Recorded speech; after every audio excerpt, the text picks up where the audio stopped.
गया। तो हम लोग रेनबो पार्ट 2 का दूसरा चैप्टर, सॉरी रेनबो पार्ट 2 का 5वां चैप्टर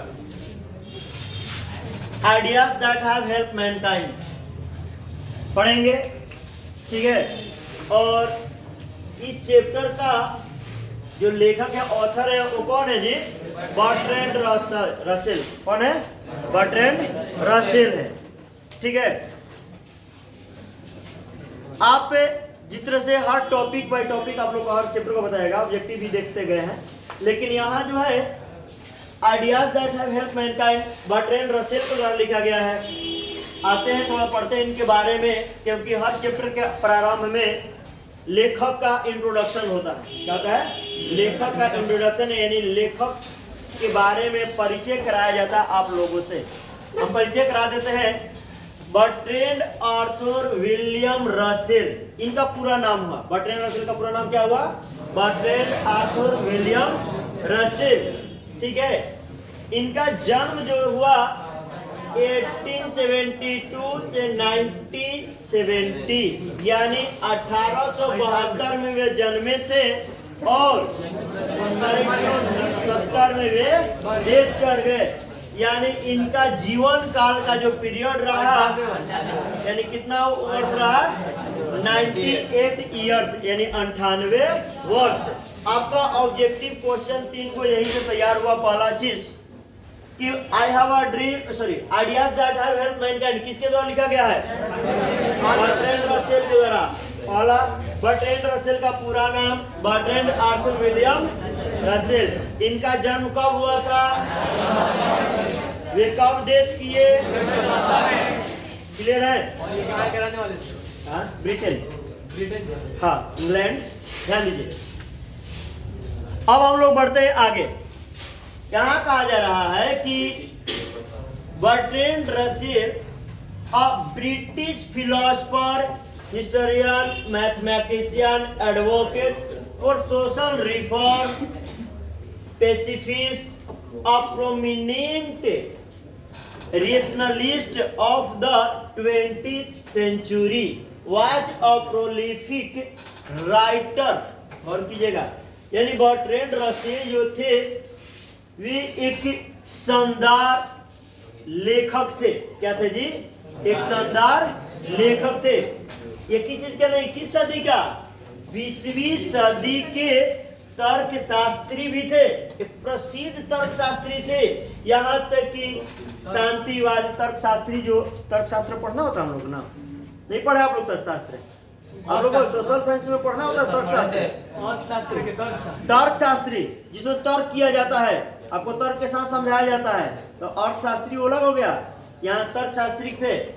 यहाँ तक एक सामाजिक सुधारक और वकील, गणितज्ञ, इतिहासकार और दार्शनिक थे। ये इन व्यक्ति को, इनको जानते हैं मल्टी टैलेंटेड व्यक्ति कहा जाता है। यानी हाँ, ऑलराउंडर का नाम सुना? ऑलराउंडर हर क्षेत्र में। ये इतिहासकार ही नहीं बल्कि गणितज्ञ भी थे, ये एडवोकेट भी थे, एडवोकेट वकील, हाँ समाज सुधारक थे, शांतिवादी का प्रचार करने वाले थे, प्रचारक भी थे, यानी बहुत बढ़िया एक वक्ता भी थे। ये किसी भी टॉपिक को इनको दे दीजिए बोलने के लिए, वो मना नहीं करते, किसी भी टॉपिक को एकदम बोलते थे। विश्व के विद्वानों में इनका भी गिनती किया जाता था। विश्व में जितना विद्वान था, उन विद्वानों में इनका भी गिनती होता था। किनका? बर्ट्रैंड रसेल का गिनती होता था। आगे देखिए, कहा जाए कि he was also a commentator. ऐसे क्या? वो क्या थे? व्याख्याता। व्याख्याता करने वाला, व्याख्या करने वाला, एक्सप्लेन करने वाला कमेंटेटर थे on a large variety of topics. जो क्या करते? किसी भी बड़े टॉपिक और विषय पर क्या करते थे? बात करते थे, व्याख्या करते थे। हिज कमेंट्स, उनकी जो व्याख्याएं हैं on marriage, politics, religion, science, psychology, socialism, education, Christ, Buddha and host of other topics are teeth and full of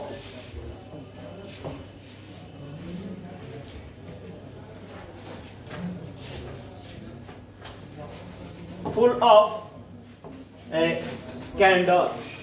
और कीजिए क्या कर रहे हैं, यानी वे बर्ट्रैंड रसेल जो थे, यानी एक व्याख्या तो, लेकिन उनकी जो व्याख्याएं होती थी, शादी विवाह पर करना हो, राजनीति पर करना हो, धर्म के बारे में कहा जाए, विज्ञान के बारे में कहा जाए, मनोविज्ञान के बारे में कहा जाए, समाज शास्त्र के बारे में कहा जाए, शिक्षा के बारे में कहा जाए, ईसाई धर्म वगैरह कर लेकर के जिक्र किया जाए, या कह सकते हैं बुद्ध और अदर जो है होस्ट ऑफ अदर टॉपिक से, किसी भी टॉपिक के समुदाय के बात किया जाए, आरपीटी अर्थपूर्ण व्याख्या करते थे एंड फुल ऑफ कैंडोर, और किसे स्पष्टवादिता से भरा हुआ करते थे, जो भी बोलते थे एकदम स्पष्ट सटीक बताते थे।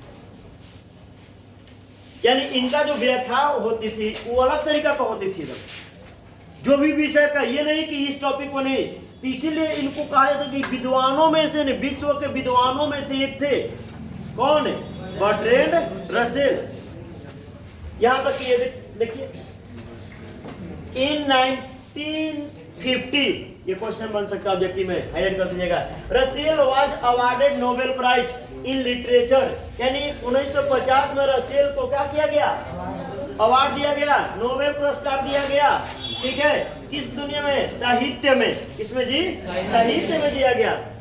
In recognition of his varied and significant writings in which he champions humanitarian ideals and freedom of thought। यानी यहाँ कहा जा रहा है कि रसेल जो थे उनको पुरस्कार दिया गया साहित्य के दुनिया में, और उनकी विभिन्न और महत्वपूर्ण लेखों में उनका क्या हुआ? पहचान रहा। इन विच, जिसमें ही चैंपियंस ऊंचे दर्जे प्राप्त किए। किसमें ऊंचे दर्जा प्राप्त किए?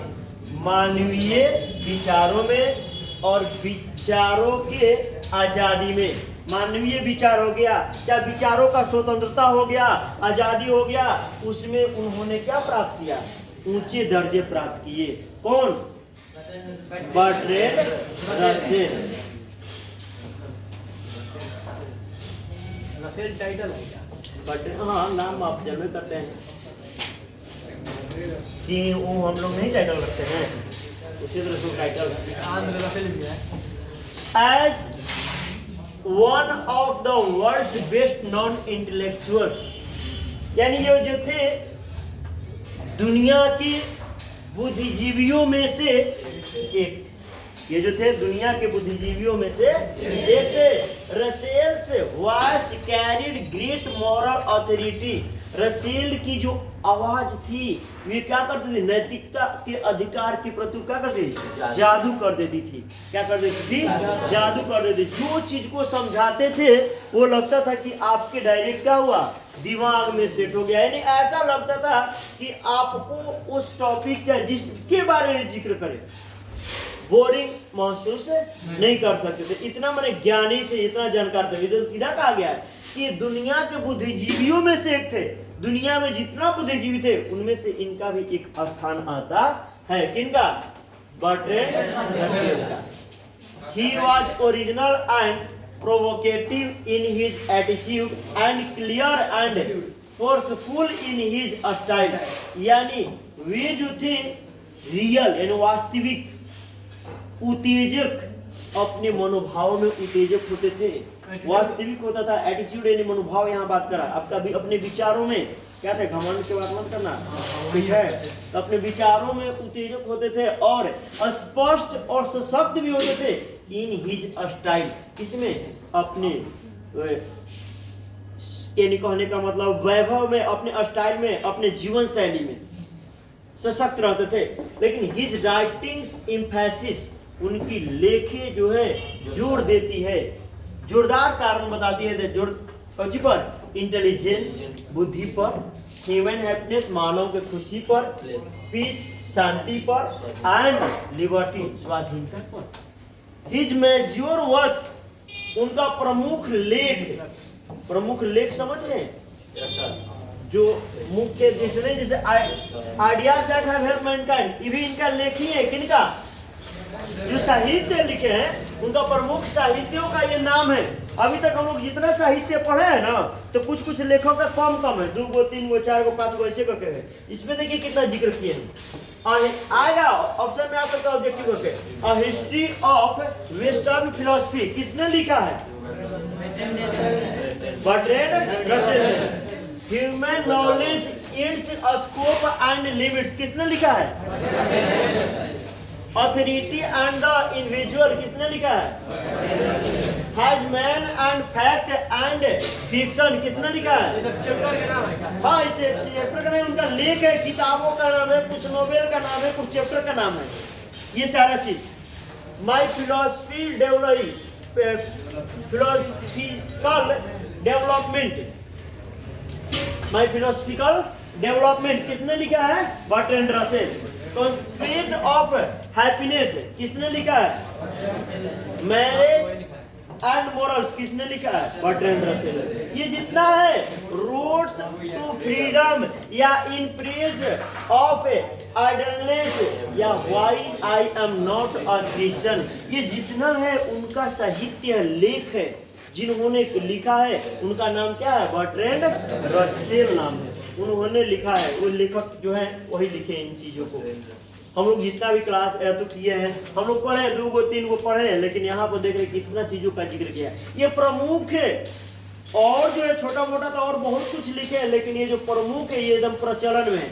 ये ऑब्जेक्टिव में भी क्वेश्चन आता है इस टाइप से, इसमें से आ सकता है। जैसे आ जाएगा why I am not a Christian, ये किसने लिखा? Bertrand Russell.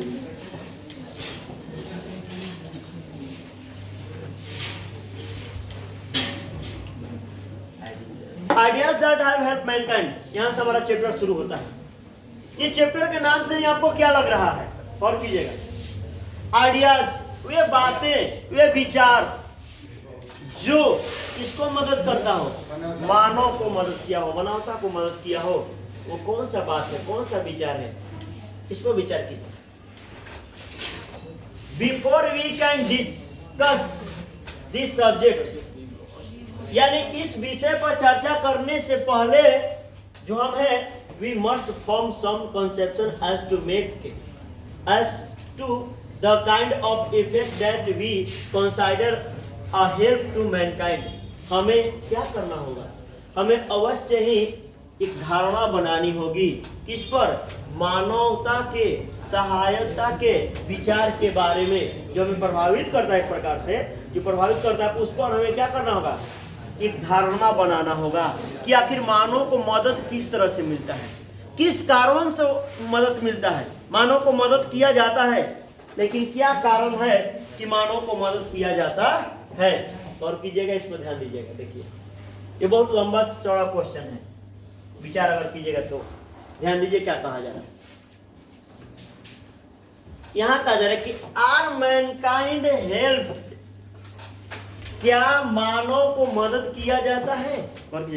क्या मानव को मदद किया जाता है? when जब they become more numerous, जब वे क्या हो जाए?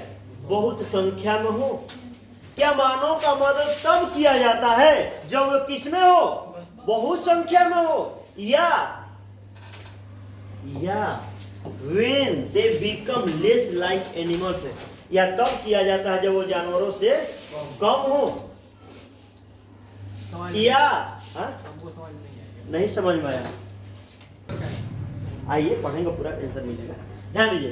तो ये कहा जा रहा है कि क्वेश्चन मैंने उनके मन में सवाल आया कि आखिर मानव को मदद किया, मैंने क्या मानव को मदद किया जाता है जब क्या होता है? अधिक संख्या में रहेंगे तब, या when they become less like animals, या जानवरों से कम रहेंगे तब, या when they become happier, ज्यादा खुश सुखी रहेंगे तब मदद किया जाएगा, या when they learn enjoy a greater diversity of experience, या विभिन्न प्रकार के अनुभवों को जो प्राप्त करेंगे, सीखेंगे, तब मदद किया जाता है। या when they come to know more, या अधिक जानकारियां हो जाएगी उनके पास, तब मदद करते हैं। या they become more friendly to one another, या वे एक दूसरे के साथ मैत्रीपूर्ण व्यवहार करने लगते हैं, यानी लोग यानी मानव, तब उनको मदद किया जाता है। यानी अनेक तरह का ये क्वेश्चन उनके मन में चल रहा है बर्ट्रैंड रसेल के, कि आखिर इंसानों का मदद कब किया जाता है, किस स्थिति में किया जाता है। यानी ज्यादा अधिक संख्या में होंगे तब करेंगे, कि ज्यादा कम जानवरों से कम संख्या में होंगे तब करना चाहिए, या फिर कह रहे हैं कि उनको अनुभव हो गया तब करना चाहिए, या जब खुश रहेंगे तब करना चाहिए। बहुत प्रकार का क्वेश्चन, या अधिक ज्ञानी हो गए तब करना चाहिए। ऐसा उनके मन में क्वेश्चन चल रहा है। किनके मन में? क्योंकि क्वेश्चन ही चैप्टर ही करे कि ideas that have help Mankind, यानी वो विचार जो मानव का क्या करता हो, मदद करता हो। आखिर वो कब होगा, आगे देखिए। आई थिंक बर्ट्रैंड रसेल कहते हैं, मेरा विचार है कि ऑल दीज थिंग्स, ये सारी जो अवधारणाएं हैं, ये सारी जो चीजें हैं, कम इनटू, ये आया हुआ है आवर कंसेप्शन, कहाँ, व्हाट हेल्प मैनकाइंड, हमारी जो धारणा में आया हुआ है, जो क्या करना है, जो मानवों को, मनुष्यों को मदद करता हो, उसमें मेरे धारणा में सारे भी चीज आया हुआ है। एंड आई विल से, और मैं कहूंगा प्रीलिमिनरी वर्ड अबाउट देम, उन अवधारणाओं के बारे में मैं एक प्रारंभिक शब्द बताऊंगा।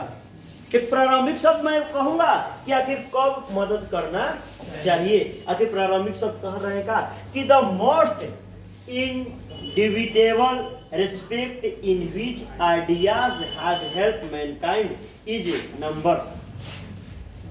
यानी ये कह रहे हैं कि ये जो असंदिग्ध, जो इनका संबंध रहा है, जिससे इन बातों का संबंध रहा है मानव को मदद करने का, वो संबंध असंदिग्ध रूप से किस रूप में रहा है, संख्या को लेकर के। यानी जब इंसानों का असंदिग्ध संख्या था तब बात किया गया, यानी संख्या को बात करें, जब संख्या जब होने लगी तब जो है संबंधों के बारे में जिक्र करने लगे कि द मोस्ट इंडिविडिएंट, असंदिग्ध, यानी एक होता है संदिग्ध है, संभावना है, वो क्या होता है, असंदिग्ध में जी रहे हैं। तो वो असंदिग्ध संभावनाओं को लेकर के, मानव के संख्याओं को लेकर के जिक्र करें कि उनके तब मदद करना चाहिए। ये पूरा आपका यहीं से पूरा जवाब नहीं मिलेगा, जितना भी पूरा पढ़ेगा सारे क्वेश्चनों का धीरे धीरे करके क्या मिलेगा, जवाब अंदर में मिलते जाएगा। देखिए क्या कर रहे हैं कि संख्याओं को, सही बात है, शुरू में ही जिक्र किए हैं। देखिए शुरू में जिक्र किए हैं या कि मानव को मदद कब करना चाहिए, क्या दिया है, दे मोर निमरस, जब वो संख्या में हो तब, संख्या की बात किया गया ना। और देखिए यहाँ पर क्या किया जाता है, यहाँ देखिए दूसरा पैराग्राफ स्पष्ट कर रहा है कि द मोस्ट, हो गया, यहाँ कर रहा है कि there must have been a time, एक समय था व्हेन, जब Homo sapiens was a very rare species subsisting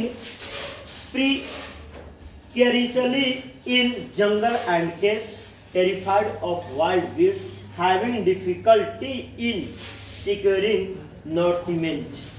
यानी एक समय था जब मानव प्रजाति जो थे वो कौन थे, दुर्लभ प्रजाति था। एक समय था जब मानव का संख्या क्या था, बहुत कम था, दुर्लभ था। जैसे आज के डेट में डे बाय डे लायंस जो है, शेर जो है क्या होते जा रहा है, दुर्लभ होते जा रहा है।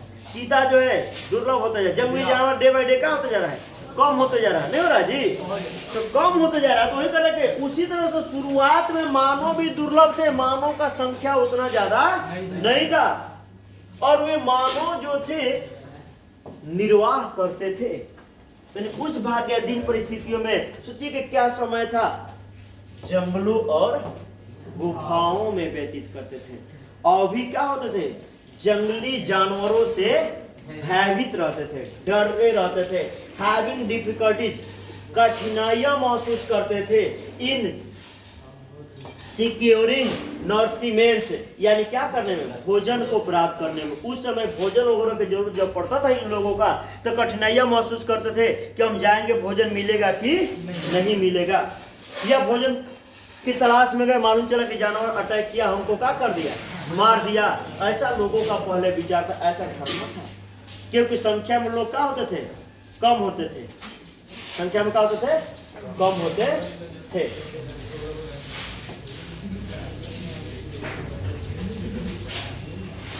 आगे, एट दिस पीरियड, इस अवधि में the biological advantage of his greater intelligence which was cumulative because it could be handed on from generation to generation had scarcely begun to overweight the disadvantage of his long infancy. His lessened agility as compared with monkeys and his lack of hirsute protection against cold. और कीजिएगा, पहले जान इंसान इतना कम थे कि भोजन के तलाश के लिए भी निकलते थे तो डरे हुए रहते थे कि कहीं जानवर हमें क्या ना कर जाए, अटैक न कर जाए। लेकिन यहाँ कर इस समय में, यानी कहने का मतलब मानव जो है अपने बुद्धि के जैविक लाभ को, अपने बुद्धि के जो जैविक लाभ रहा विच वाज क्यूमुलेटिव, उसे संचित करते गया। इंसान अपने बुद्धि को इकट्ठे करते गया, रुकने के दम मैंने बटोरते गया और क्या किया, उसको इकट्ठा करते गया और कहा कि because it could be handed, हस्तांतरित करते गया फ्रॉम जनरेशन टू जनरेशन, एक पीढ़ी से दूसरे पीढ़ी तक। अभी आपके पास जितना रामायण महाभारत या अदर चीजों का ज्ञान है तो आप किताबों में से पढ़कर नहीं है, बहुत ऐसा ज्ञान है जो आपके पीढ़ी दर पीढ़ी ने सिखाया है। अगर आप अपने चाचा मामा फूफा जितना भी रिलेशन जोड़ते हैं तो किताबों से नहीं जोड़ते हैं, आपके पिछले आपके जो अगला जो दादाजी लोग हैं, पापा लोग हैं, ये जनरेशन बताए हुए हैं। तो कोई भी सीख, अगर मान लीजिए आज मोबाइल का खोज, अभी हम लोग मोबाइल आप लोग 4G लेकर चल रहे हैं कि जानते हैं 3G 4G जो भी लेकर चल रहे हैं, आप उस जनरेशन को सोचिए कि अब जो है वो पिछला जो खोज किया तो अब आगे आने वाला जनरेशन में केवल मॉडिफाई होते जाएगा, क्योंकि पिछला बुद्धि को आगे लग को क्या करते जा रहा है, बताते जा रहा है। जैसे मुझको कोई और पढ़ाया, मैं आपको पढ़ा रहा हूं, आप किसी और को पढ़ाइएगा, वो किसी और को बताएगा। तो इस तरह से ये जो बुद्धि का संचय जो है इंसानों में क्या होते रहा, एक जनरेशन से दूसरे जनरेशन तक जाते रहा। जैसे मालूम चला कि नवंबर दिसंबर में ठंडा होता है, ये हमें मालूम चला क्योंकि हम फील कर लिए। तो हम अगला नवंबर दिसंबर में अगर मेरे बच्चे हैं तो मैं कोशिश करूंगा कि उन्हें ठंडा एहसास ना हो, मैं उनका व्यवस्था करूंगा। वो सीख जाएंगे कि नहीं नवंबर दिसंबर जनवरी में ठंडा आता है, वो अपना जनरेशन को बताएंगे। ये इंसानों में केवल होता है, जानवरों में ये सब चीज नहीं होता है। जानवर अगर इन साल का ठंडा व्यतीत कर लिया तो अगला ठंडा में गर्मी जैसे ही आएगा तो फिर ठंडा के बारे में भूल जाएगा कि कब ठंडा है। लेकिन इंसान अगर देखा कि ठंडा के चलते वो डेथ कर गया तो अपने व्यवस्था अगला साल और बढ़िया से करे, कहीं ज्यादा ठंडा मत आ जाए। तो इंसान में आगे की सोचने की प्रवृत्ति होती है लेकिन जानवरों में नहीं होती है। आगे पढ़ना ये सब सारी चीजों को जिक्र किया गया। ये सर आप कैसे कर सकते हैं कंफर्म? यानी यहाँ पर जनरेशन टू जनरेशन पढ़ाते गया और had scarcely begun to overweight, जो ये जो रहा उनके लिए अधिक प्रभावशाली हो गया। लेकिन करें the disadvantage of his long infancy, यानी लेकिन उनका जो शैशव काल रहा वो क्या रहा, लाभदायक नहीं रहा। हिज लेसेंट एजिलिटी, जो उनकी कम चुस्ती फुर्ती रही, इंसानों को चुस्ती फुर्ती क्या रही, कम रही एज कंपेयर्ड विथ मंकीज। किसके साथ जी, बंदरों के तुलना में इंसानों में चुस्ती फुर्ती क्या रहता है, कम होता है। एंड हिज लैक ऑफ हर्सूट, बल्कि इंसानों में जो होता है बाल की कम, शरीरों में जो बाल होता है हेयर, वो जो कहता है कम होता है जानवरों की अपेक्षा। और ये जो होता है अगेंस्ट कोल्ड, जो ये विपरीत ठंडा के कठिनाइयों में बड़ा काम करता है। यानी जिसके शरीर में बाल होता है वो उसको ठंडा कम लगता है। जैसे जानवरों वगैरह का जो है उसको, क्योंकि उस समय बिछौना वगैरह का तो सर्च आपकी है, बेड का ओढ़ना का आज जो भी स्वेटर वगैरह पहनने ये आपका दिन है। लेकिन जानवर वो अपना से कोई चीज निर्माण नहीं कर पाया। आप जानवरों से निर्माण करना सीख लिए लेकिन वो नहीं सीख पाया।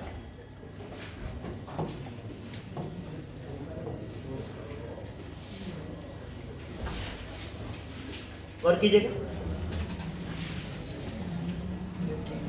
इन दोज डेज, इन दिनों द नंबर ऑफ मेन, मानव की जो संख्या must certainly have been very small, बहुत ही कम। The men use which the throughout the ages, लोग जो है उस समय मानव की संख्या क्या थी, कम थी। ये लोग जो है युगों युगों तक इस्तेमाल किया अपने तकनीक को। Men have put their technique skill, उन्होंने अपने तकनीक को लगाया। Has been increase total population, क्या करने के लिए, कुल जनसंख्या को बढ़ाने के लिए। इंसानों ने अपना जनसंख्या क्या करने लगा, बढ़ाने लगा। आई डू नॉट मीन्स, मेरा अर्थ यह नहीं है कि दिस वाज द इंटेंशन, मेरा इरादा भी यह नहीं था। दैट की इट वाज इनफैक्ट, वास्तव में द इफेक्ट, इसका ये परिणाम निकलेगा। यानी इनका कहना है कि मेरा ये इरादा नहीं था कि जो जनसंख्या इतना बढ़ जाएगा तो इसका परिणाम ये निकलेगा, ऐसा इनका इरादा नहीं था। किनका, बर्ट्रैंड रसेल का। लेकिन कह रहे हैं कि इफ दिस इज समथिंग, यदि ये कुछ है तो टू रिजॉइस इन, इसी में हमको क्या करना है, खुशी मनाना है।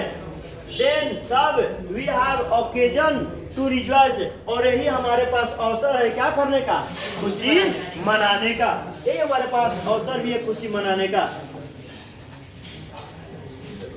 वी हैव ऑल्सो बिकम, हम लोग भी हो गए हैं इन सर्टेन रेस्पेक्ट, उन बातों को लेकर चले, प्रोग्रेसिवली लेस लाइक एनिमल्स, यानी जानवरों के समान अगर बात करें, पशुओं के समान अगर बात करें, उससे कम हम लोग हैं। लेकिन कह रहा है कि I can think in particular of to respect, अगर हम विशेष करके दो बातों पर ध्यान दें। फर्स्ट द है कि that acquired oppose to congenital skills, जो एक जन्मजात सीख जो होता है उसके विपरीत के रूप में play continuously increasing part in the human life, जो मानव जीवन में दिन प्रतिदिन लगातार क्या होते जा रहा है, बढ़ते जा रहा है। एंड दूसरी बात यह है कि एंज्यूमिंग, जो कल्पना है करने का, more and more dominated impulse, वो हमारे मनोवेग को क्या कर रहा है, कम करते जा रहा है। इंसान जन्मजात से अपोजिट, उल्टा होते जा रहा है।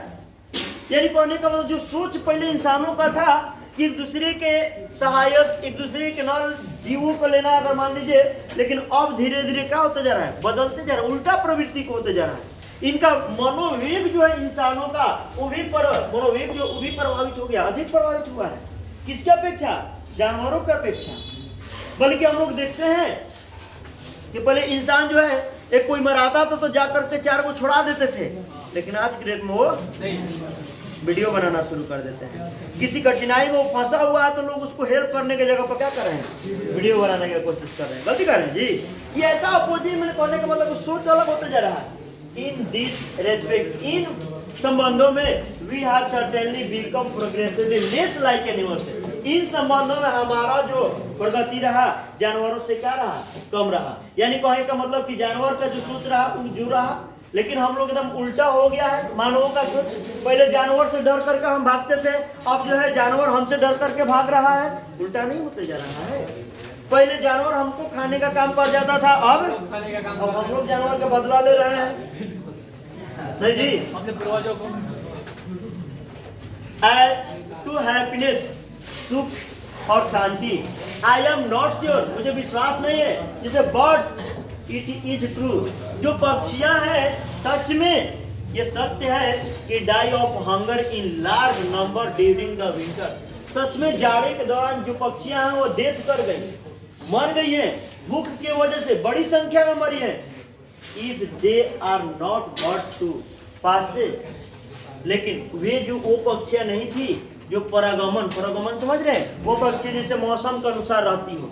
ठंडा में जैसे ठंडा वाली पक्षियां है वो नहीं मरती है, वो नहीं, यानी उसको अगर हम बात करें तो पक्षियां नहीं है, लेकिन कुछ ऐसी पक्षियां जो ज्यादा संख्या में काफी जाड़े के दौरान भूख के चलते मर गई।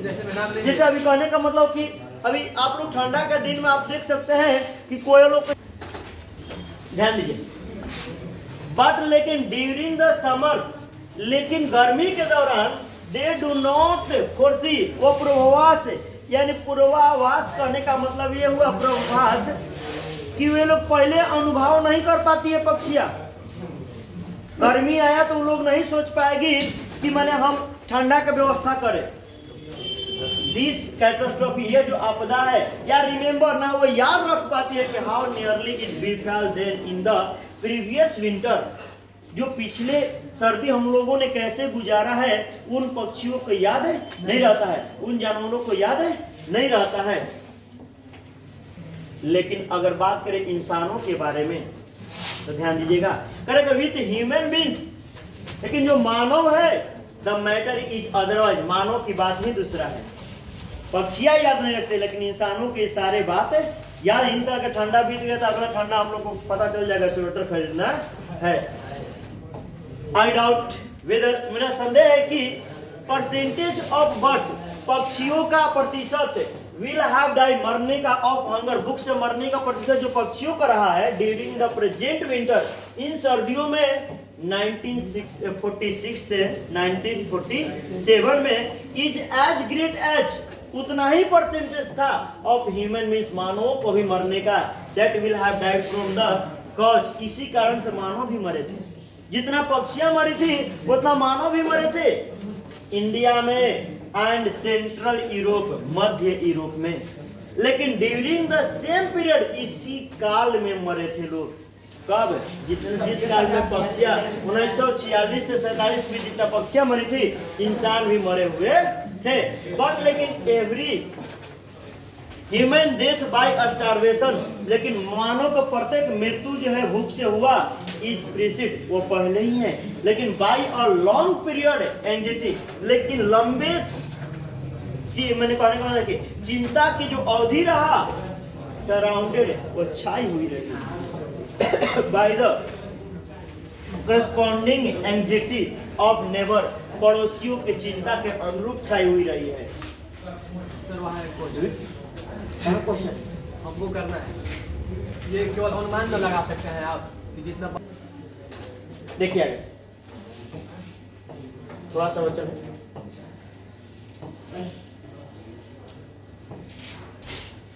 देखिए, we suffer not only the evils that actually befall us, यानी कह रहा है कि हम जो है पीड़ित तो हुए, लेकिन न केवल मुसीबतों से पीड़ित नहीं थे, बल्कि दैट एक्चुअली वास्तव में विफल घटित हुआ था, हम लोगों के साथ ये घटना घटित हुई थी।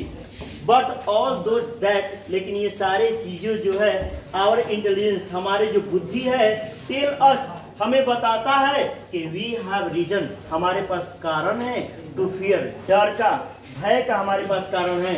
द कर्विंग ऑफ इम्पल्स, जो कहने का मतलब आवेग को रोकने की बात करें, to which we are lead by the thought avert physical disaster at the cost of worry and general lack of joy. यहाँ कार्य करने का मतलब कि जो हमारे आवेग को रोकने का कारण है, विच वी आर लीड, जो हमें जो है क्या किया जाए, पहले ही पूर्व विचार कर लेते हैं कि आखिर कैसे बचे। उसे बचने के लिए चाहे वो शारीरिक आपत्ति हो, उससे बचने के लिए किसी भी कीमत पर eight the cost of worry, चाहे चिंता का कोई भी, या जनरल लैक ऑफ जो है आनंद का भी कमी हो, यानी कहने का मतलब कि अगर हमें उनसे बचना है तो अपने खुशी को भी त्याग करना हो, तो लोग क्या करते हैं, अपने जीवन को बचाने के लिए अपने खुशी को त्याग कर देते हैं, अपने एंजॉय को त्याग कर देते हैं। आई डू नॉट थिंक, मैं नहीं विचार करता हूँ दैट की the learned men of my acquaintance, यानी कहने का मतलब है कि जो हमारे बुद्धिजीवी विद्वान लोग जो हैं मेरे परिचित के, इवन वेन, जब दे इंजॉय, वो आनंदित होते हैं, सिक्योर इनकम, अपने ही निश्चित आय से, निश्चित आमदनी से वो खुश रहते हैं,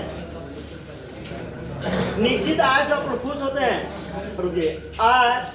एज हैप्पी एज, उतना खुश होता है जितना कि द माइस, वह चूहा, that eat the crumbs from their table, उन्हीं के टेबल से टुकड़ा खा करके रोटी के खुश रहता है, उतना ही हमारे जान पहचान वाले भी अपने इनकम से खुश रहते हैं। While the irritating gentleman snooze in this respect, यानी यहाँ कहा जा रहा है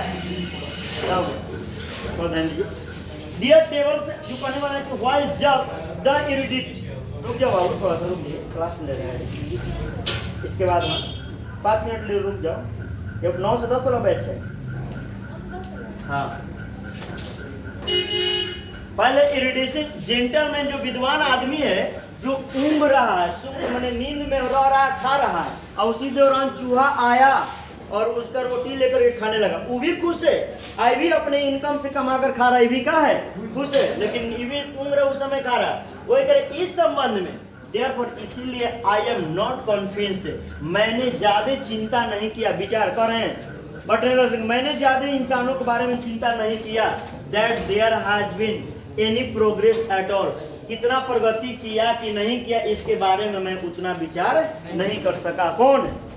बर्ट्रैंड रसेल ने ये बात कहा है।